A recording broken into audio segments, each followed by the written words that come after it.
History is a vast canvas, often painted with bold strokes of heroism and villainy.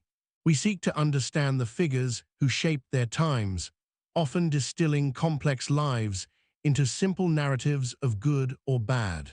And when we speak of queens, the idea of evil often conjures specific images, perhaps a queen consumed by vanity or one driven by personal vendettas.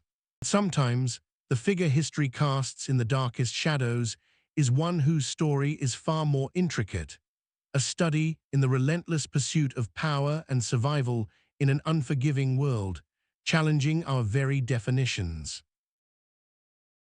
In the 7th century, during China's glorious Tang dynasty, a period celebrated for its cultural splendor and expansive reach, the imperial court was a crucible of ambition. This was a realm where power was absolute, yet constantly contested, and where a woman, regardless of her intelligence or capacity, was rarely expected to command it directly. It is into this intricate tapestry that we find Wu Zetian, a woman whose name, for centuries, echoed with a reputation of unprecedented ruthlessness, yet whose reign was also a time of remarkable stability and growth. Her story is not one of a capricious tyrant, but of an individual navigating an incredibly challenging environment, often making choices that were, to some, profoundly unsettling, but perhaps to others, strategically necessary. Born into a wealthy aristocratic family in 624 CE, Wu Zhao, as she was then known, entered the imperial palace as a low-ranking concubine to Emperor Taizong. Life in the Forbidden City was a precarious existence, a gilded cage where hundreds of women vied for the emperor's attention, and personal security was fleeting. For a young woman, survival often meant navigating complex alliances and rivalries, a stark reality that shaped her early understanding of power. After Taizong's passing, she was sent to a Buddhist monastery, a common fate for childless concubines, seemingly destined for a quiet, secluded life. Yet her story did not end there. Through an unusual turn of events, the new emperor, Gaozong, who had known her from his youth, recalled her to the palace. This was a moment of profound adaptation, as Wu Zetian, now older and wiser, found herself back in the perilous heart of the empire. Her ascent from a concubine to a favored consort, and then to empress consort, was marked by a series of political maneuvers and the displacement of rivals.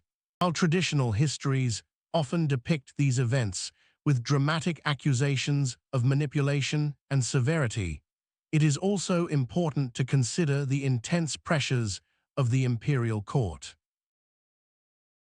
This was a place where alliances shifted like desert sands, and the failure to secure one's position could lead to ruin, not just for an individual, but for their entire family line. Empress Wu demonstrated extraordinary intellect, often assisting Emperor Gaozong with state affairs, demonstrating a keen understanding of governance. As the emperor's health declined, her influence grew, slowly consolidating her hold on the levers of power. The clear turning point arrived in 690 CE. Having already ruled as Empress Dowager and Empress Regnant for years after Gaozong's death, overseeing her son's nominal reigns, Wu Zetian took the unprecedented step of proclaiming herself emperor of a new Zhou dynasty. For nearly 2 millennia, the mandate of heaven, the divine right to rule, had been exclusively bestowed upon men. This act shattered centuries of tradition and sent shockwaves through the empire. For the established aristocratic families and Confucian scholars, who believed rigidly in the patriarchal order, a female emperor was an anathema, a violation of natural order itself. They saw her reign as illegitimate, even unnatural. For ordinary people, the change might have felt less immediate, but the shift was palpable. Those who benefited from the existing social structure often found themselves challenged. Wu Zetian, understanding that she needed a base of support beyond the traditional elite, championed officials chosen through rigorous civil service examinations, opening doors for talented individuals from less prominent backgrounds. This created new opportunities and a sense of upward mobility for some, fostering hope, but simultaneously sowing seeds of resentment among the established aristocracy who saw their inherited privileges eroded.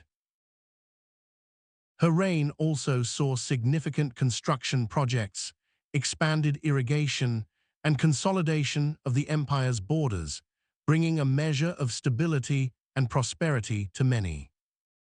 She was a strong patron of Buddhism, which flourished under her care, leading to impressive artistic and architectural achievements that still stand today. However, her critics were often met with firm responses, and chronicles depict a court where suspicion could run high, leading to the removal of perceived threats. This created an atmosphere of uncertainty among the powerful, where one's standing could rapidly change. The historical narrative that emerged after her death, largely shaped by male Confucian historians, painted a picture of extreme cruelty and insatiable ambition. They depicted her as a usurper, a woman who broke every sacred custom to seize power. Tales of her ruthlessness, her supposed poisoning of a child, and her use of secret police became part of her enduring legend. Yet, when we examine the historical context, we find a leader who successfully managed a vast and complex empire for decades. Her administration was effective, and her policies left a lasting impact. The portrayal of her as singularly evil reflects not just her actions, but also the deep societal discomfort with a woman who dared to occupy the highest seat of power, challenging fundamental gender norms of her era. Wu Zetian's story invites us to consider how history is written and how the labels of good and evil are often applied, particularly to those who defy expectations and tradition. Her life was a testament to the immense will required to not only survive, but to thrive and rule in a system designed to exclude her. The perception of her as one of history's most severe figures speaks volumes about the challenges faced by those who dare to redraw the boundaries of what is considered acceptable, and the enduring power of historical narrative to shape collective memory. It reminds us that leadership, especially in times of profound change, often demands choices that are difficult and complex, and that the judgment of history is rarely a simple affair.